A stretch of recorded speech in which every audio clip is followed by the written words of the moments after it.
A'udzubillahi minasyaitonirrajim. Bismillahirrahmanirrahim. Assalamualaikum warahmatullahi wabarakatuh. Kembali lagi di channel Sampul Hitam. Untuk cerita kali ini, Mas Sukir masih melanjutkan cerita yang sebelumnya yang berjudul Ketika Ibu Sakratul Maut. Cerita ini ditulis oleh Nirhasina, dan bagi teman-teman yang ingin membacanya secara langsung, teman-teman bisa langsung kunjungi link yang saya sudah siapkan ada di deskripsi. Dan tak usah berlama-lama, bagaimanakah untuk cerita kali ini? Ini dia kisahnya. Selamat mendengarkan. Apa kamu pikir aku sebodoh itu? Sampai tak bisa mengenali mana perawan dan mana bekas orang? Apa kamu pikir bujang tulen sepertiku tak tahu kalau wanita akan mengandung selama 9 bulan? Setelahnya baru melahirkan. Sedangkan kamu baru 6 bulan menikah denganku tapi sudah melahirkan bayi sempurna tanpa kekurangan apapun. Selama ini aku diam karena sudah terlanjur masuk perangkap kalian. Sudah terlanjur basah. Lebih baik berenang sekalian. Aku tetap bertahan dalam pernikahan ini meski di dalam sini berdenyut nyeri setiap kali mengingat kalian telah menipuku mentah-mentah. Sony berbicara panjang lebar meluapkan isi hati yang sudah sekian lama terpendam. Gestur tubuhnya ikut serta mengungkapkan rasa. Terdengar miris memang curhatan hatinya. Tapi salah sendiri. Siapa suruh tetap bertahan? Kalau kamu merasa tertipu, kenapa tak akhiri saja pernikahan ini sejak lama? Aku tidak pernah memaksamu bertahan. Jadi jangan salahkan aku atas luka yang kamu ciptakan sendiri. Jawabku santai seolah mengejek kebodohannya. Kamu benar-benar wanita tak punya hati dan tak kenal balas budi. Sambungnya terlihat frustasi. Sekarang kamu sudah tahu semuanya. Untuk apa kita pertahankan lagi pernikahan ini? Asal kamu tahu, aku tak pernah sedikit pun mencintaimu. Selama ini aku terpaksa melayanimu lahir dan batin. Ucapku santai tanpa rasa bersalah. Persetan dengan perasaannya. Yang jelas bebanku sekarang terasa ringan karena sudah mengungkapkan fakta yang selama ini membebaniku. Aku sudah cukup sabar menghadapi sikap burukmu selama ini. Dan sekarang ini balasanmu. Sekarang, kesabaranku sudah sampai pada batasnya. Belum sempat aku membalas ucapannya, Sony sudah berlalu pergi meninggalkanku. Begitulah dia setiap kali menghadapi masalah. Dia selalu pergi tanpa menyelesaikan masalah terlebih dahulu. Dia pasti sudah kehabisan kata-kata untuk melawanku. Sedangkan perceraian yang dicetuskan hanya ancaman belaka. Dia pasti tidak benar-benar ingin bercerai denganku. Di mataku Sony tak lebih dari lelaki lemah yang bisa ku setir ke sembarang arah. Dia tak bisa membedakan mana yang benar dan mana yang salah. Tak bisa juga membantah kalau aku sudah bertitah. Karena sifatnya itulah aku bisa dengan mudah mengusik hidup Risma, termasuk mengadu domba mereka berdua. Sebenarnya Risma tidak punya salah apa-apa, tapi entah kenapa aku gak suka melihatnya hidup bahagia. Terlebih lagi setelah dia menolak menikah dengan Pak Mahmud. Kalau mereka jadi menikahkan, aku pasti bakal kecipratan enaknya. Tak berselang lama Sony kembali menghampiriku sambil menjinjing koper di salah satu tangannya. Aku sampai terpaku melihatnya. Sini kamu. Dia menarik dengan kasar pergelangan tanganku, sehingga mau tak mau aku harus mengikuti langkahnya. Sekarang juga angkat kaki dari rumahku. Setelah sampai di teras, dia melempar koperku sehingga terdengarlah suara benturan keras ketika koper menyentuh tanah. Kamu mengusirku? Tanyaku tak percaya. Kenapa tidak? Kamu sangat ingin bebas dariku dan mengakhiri pernikahan ini kan? Sekarang ku persilakan kamu memilih jalan yang kamu inginkan. Ucapnya tanpa ragu. Lidahku sampai terasa keluh untuk menjawab. Kamu tidak bisa mengusirku dari rumahku sendiri. teriakku sambil memukul-mukul dadanya. Kenapa harus aku yang pergi? Kamu itu laki-laki. Seharusnya kamu yang pergi dari rumah ini, sambungku. Dia mendorong tanganku dengan kasar. Kakinya sudah bersiap untuk kembali melangkah masuk. Tapi aku menghalanginya, sehingga terjadilah aksi tarik-tarikan. Entah kekuatan dari mana sehingga aku berhasil mendorongnya sampai terjatuh. Kepalanya tepat mengenai sudut tiang. Sony tak sadarkan diri dengan posisi tertelungkup. Darah segar mengalir dari kepalanya yang terbentur. Ada apa ribut-ribut, Pusari? Tegur Pandi yang rumahnya hanya berbatasan pagar dengan rumahku. Astagfirullahaladzim. Pak Sony, kenapa bisa begini, Pusari? Pandi langsung panik melihat keadaan suamiku. Dia memanggil istrinya dan tetangga yang lain. Aku masih mematung di sini, tak tahu harus berbuat apa. Papa kenapa? Sinta langsung menangis histeris melihat kondisi ayahnya. Kemudian dia menatapku tajam seolah ingin menerkam. Apa yang kamu lakukan pada papaku? Tanya Sinta menyudutkanku di depan orang banyak. Sinta, Mama. Aku menjadi kikuk di depannya. Apalagi semakin lama tetangga semakin ramai berdatangan. Mereka menatapku penuh tanya. Darahnya semakin banyak. Kita harus segera membawa Pak Sony ke rumah sakit, ujar Pak Anton yang disetujui oleh yang lain. Syukurlah perhatian Sinta langsung teralihkan sehingga aku tak perlu menjawab pertanyaannya di depan orang banyak. Bagaimana kalau Sony mati? Aku bisa membusuk di penjara. Di dalam mobil aku tak bisa duduk tenang. Perasaan takut menguasai diri. Bayangan di balik jeruji besi datang menghantui. Belum lagi kalau arwah Sony menerorku untuk balas dendam, seperti di film horor.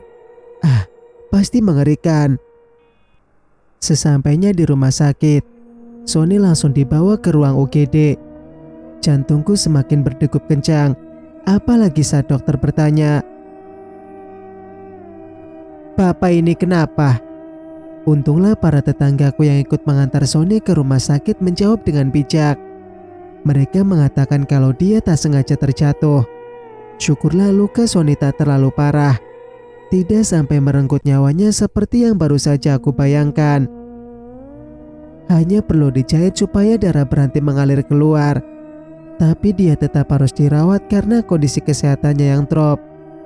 Tekanan darahnya naik sampai 200 mmHg. Setelah Sony dipindahkan ke ruang rawat inap, para tetangga serentak berpamitan pulang. Sekarang tinggallah kami bertiga di ruang serba putih ini. Waktu di UGD tadi Sony sudah sadar, tapi sekarang sudah tertidur kembali. Sedangkan Sinta masih enggan mengajakku bicara. Sehingga heninglah yang terasa. Aku beranjak ke sofa panjang yang tersedia di ruangan ini. Sedangkan Sinta duduk di kursi depan ranjang ayahnya dengan posisi kepala bertumpu di sana. Kayaknya dia sudah tidur. Malam semakin larut. Udara dingin pun semakin terasa menembus pori-pori kulit. Akibatnya rasa ngantuk tak dapat mengantarkanku pada keterlelapan. Ditambah lagi banyak nyamuk penghisap darah yang berkeliaran. Kalau tahu begini suasana di rumah sakit, lebih baik ikut pulang bersama tetangga. Biar Sinta saja yang menjaga ayahnya. Singkat cerita,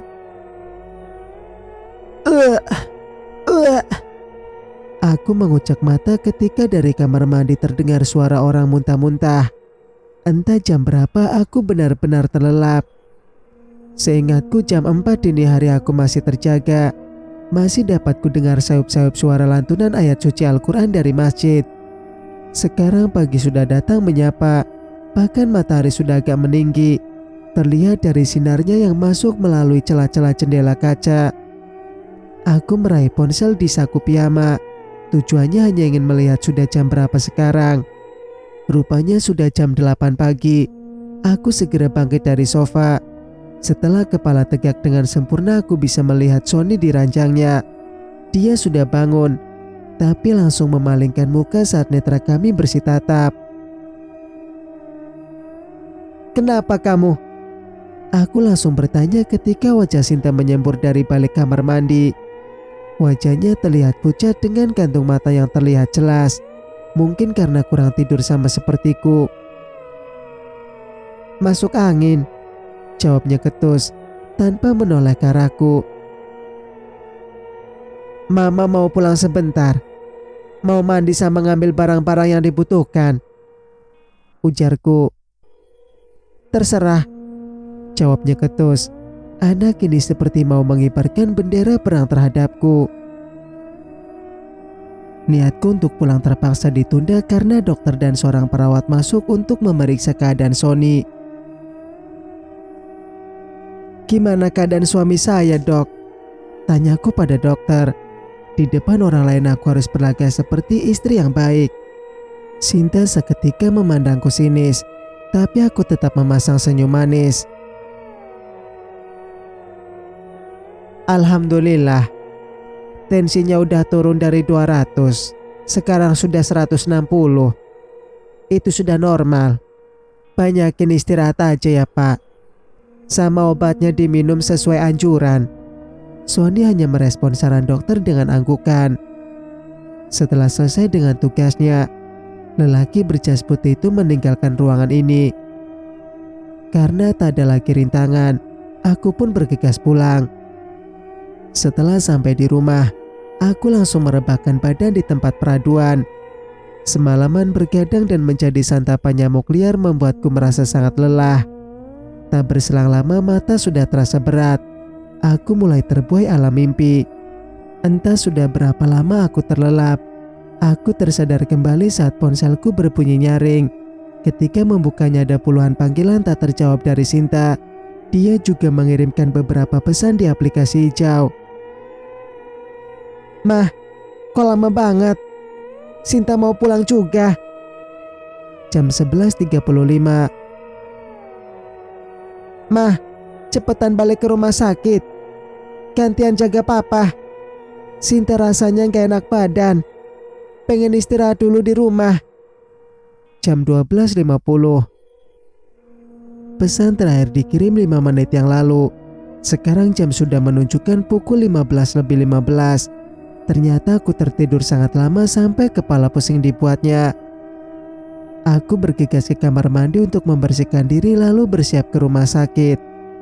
Jarak dari rumah ke rumah sakit tidak terlalu jauh. Hanya memakan waktu 15 menit saja dengan mengendarai sepeda motor. Aku sampai di rumah sakit sekitar jam 4 sore.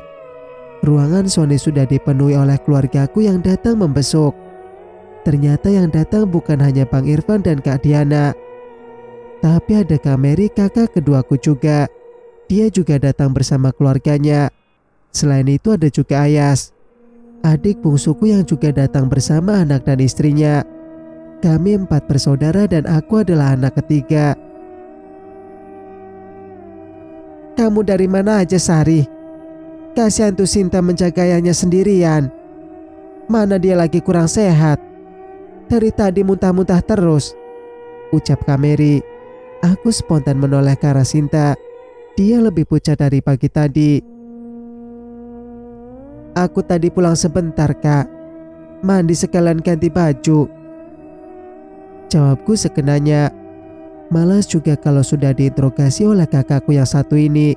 Apalagi sekarang mukanya terlihat kurang bersahabat. Entah apa yang sudah diceritakan oleh Sony dan Sinta selama aku tidak ada, sehingga mereka semua memandangku dengan wajah masam. Selama aku datang, Sony tidak bersuara sama sekali. Posisinya kini setengah berbaring dengan punggung bersandar pada bantal yang sengaja dibuat agak tinggi. Sinta pulang dulu ya Om. Tante mau mandi sama ganti baju juga, ucap Sinta. Dia terlihat lemas tak bertenaga. Kamu yakin mau pulang sekarang? Emang kuat bawa motor? Kalau nggak kuat nanti pulang sama kita aja, tawar Kak Diana. Iya benar kata Tante Diana. Kamu pulang numpang sama mereka aja. Papa khawatir kalau kamu pulang sendiri dengan keadaan kayak gini, saut Sony. Kamu udah makan? Aku mendekat ke arah Sinta sampai tangan ini berhasil menggapai punggungnya lalu mengelusnya lembut. Dia hanya menjawab pertanyaanku dengan menggelengkan kepala. Putri yang semalam dan pagi tadi terlihat angkuh kini terlihat sangat lemah. Apa masuk angin separah itu? Ya udah kita makan dulu ya. Mama juga belum sempat makan.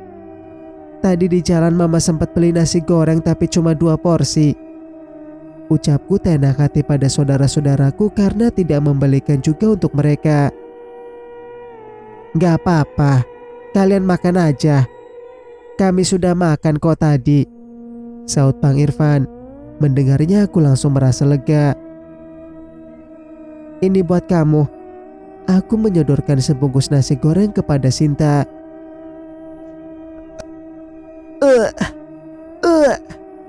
Belum sempat nasi goreng masuk ke mulutnya, Sinta sudah berlari ke kamar mandi untuk mengeluarkan isi perutnya. Mendengar Sinta muntah-muntah, nafsu makanku menjadi hilang. Perut yang tadinya keroncongan seketika terasa penuh dan penyakit mual-mual Sinta seolah menular padaku. Isi perutku mendesak pula hendak keluar kalau tak ditahan. Kamu kenapa sih? Tanyaku sedikit kesal saat dia kembali. Anak itu terlihat sangat pucat dan lemas. Sebaiknya kamu periksa ke dokter, Sinta. Mumpung masih di rumah sakit, ucap Kak Diana. Gak usah tante. Sinta cuma kecapean sama masuk angin aja, tolaknya. Sebaiknya kamu ikuti saran tante Diana, Sin, supaya kamu cepat membaik. Siapa yang merawat papa kalau kamu juga sakit? Ucap Sony pelan, tapi cukup membakar hatiku. Jadi keberadaanku di sini tidak ada artinya bagi dia. Aku menatap tajam ke arahnya tapi dia malah membuang muka. Sial si Sony. Kalau tidak ada saudara-saudaraku di sini sudah kutampar mulutnya. Sinta gak apa-apa, Pak. Gak perlu ke dokter. Sinta hanya perlu istirahat aja. Lagian di rumah nanti bisa minum obat asam lambung. Sinta bersikeras menolak. Meski ku tahu keadaannya tidak baik-baik saja, dia sesekali juga terlihat memijit-mijit kepalanya.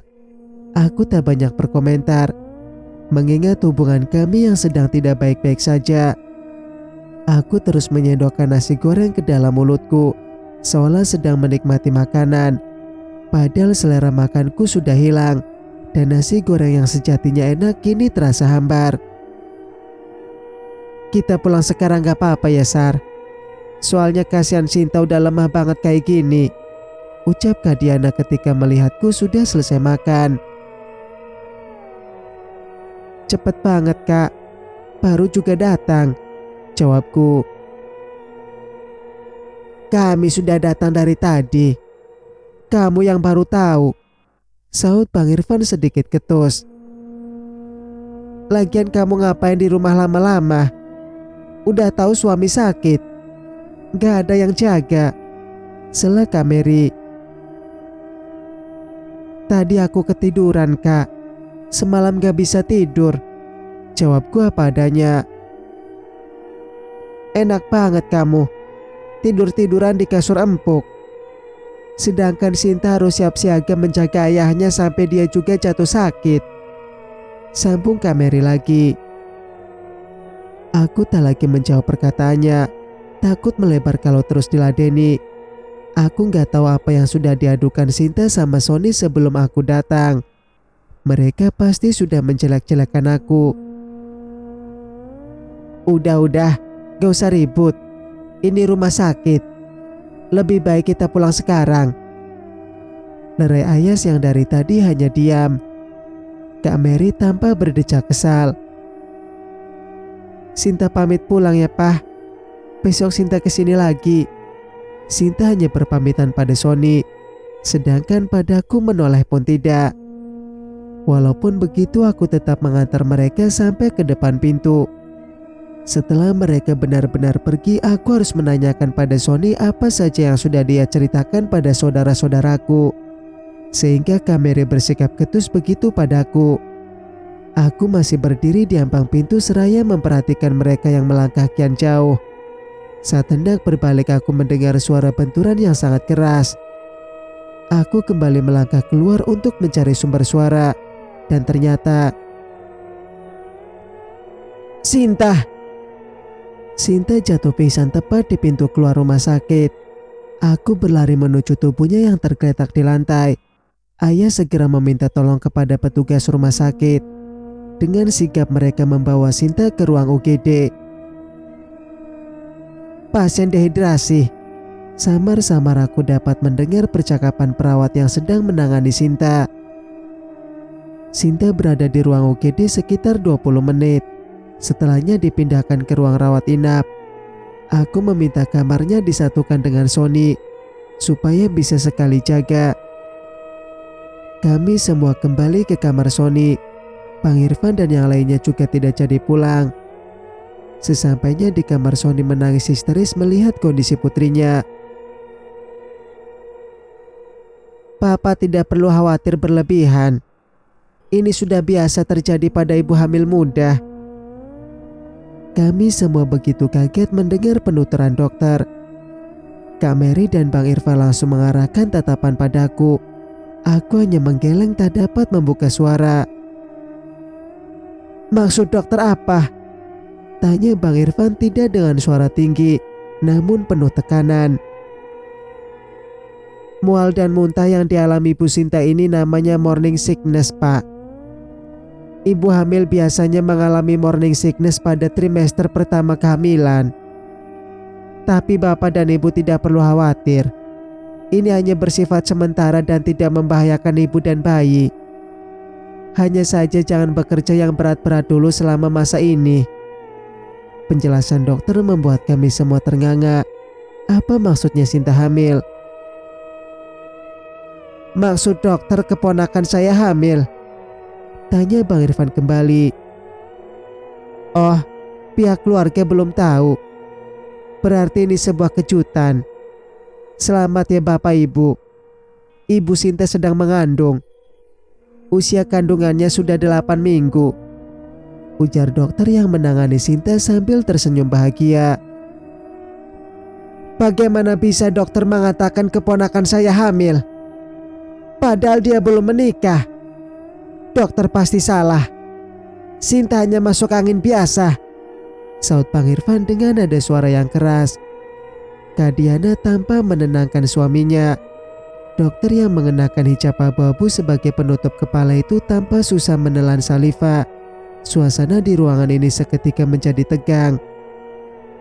Maaf Pak, mungkin bisa dipastikan lagi setelah pasien sadar.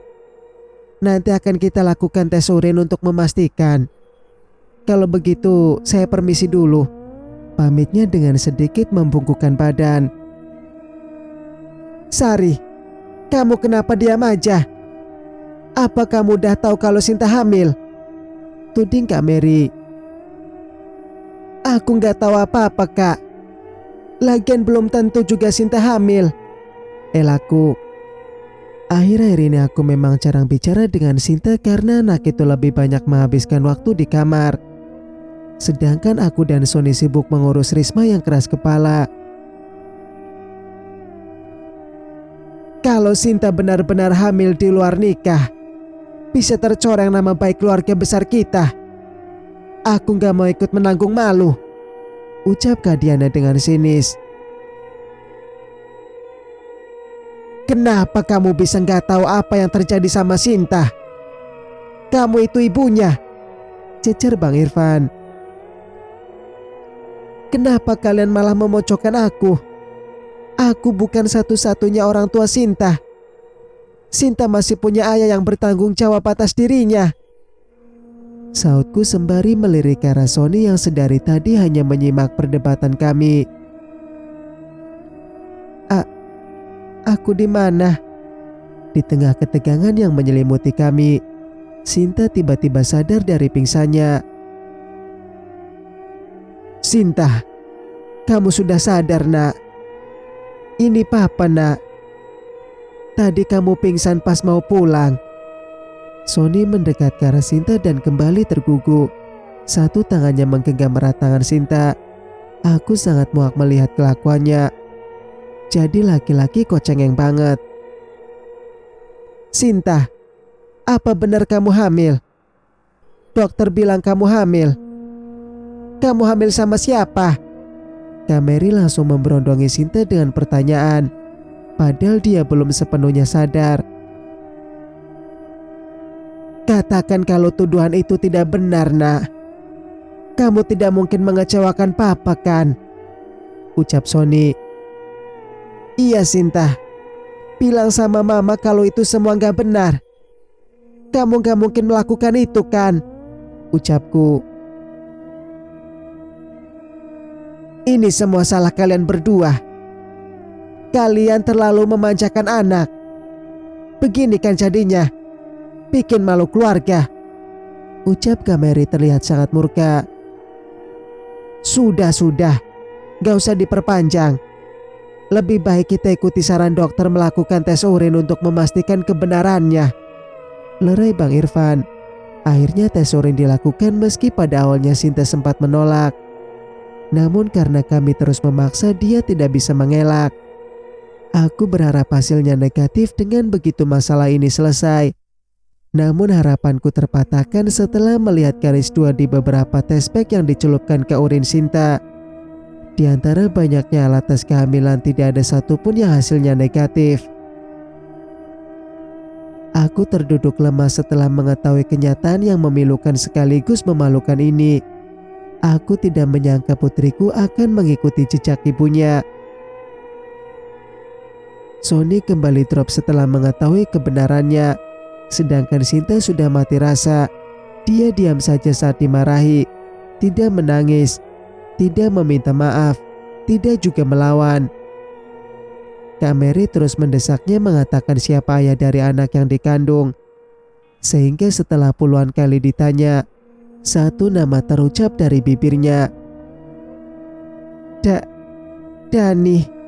Ucapnya terbata-bata. Aku mengenal baik pemuda itu. Dia sudah menjalin hubungan dengan Sinta lebih dari 5 tahun.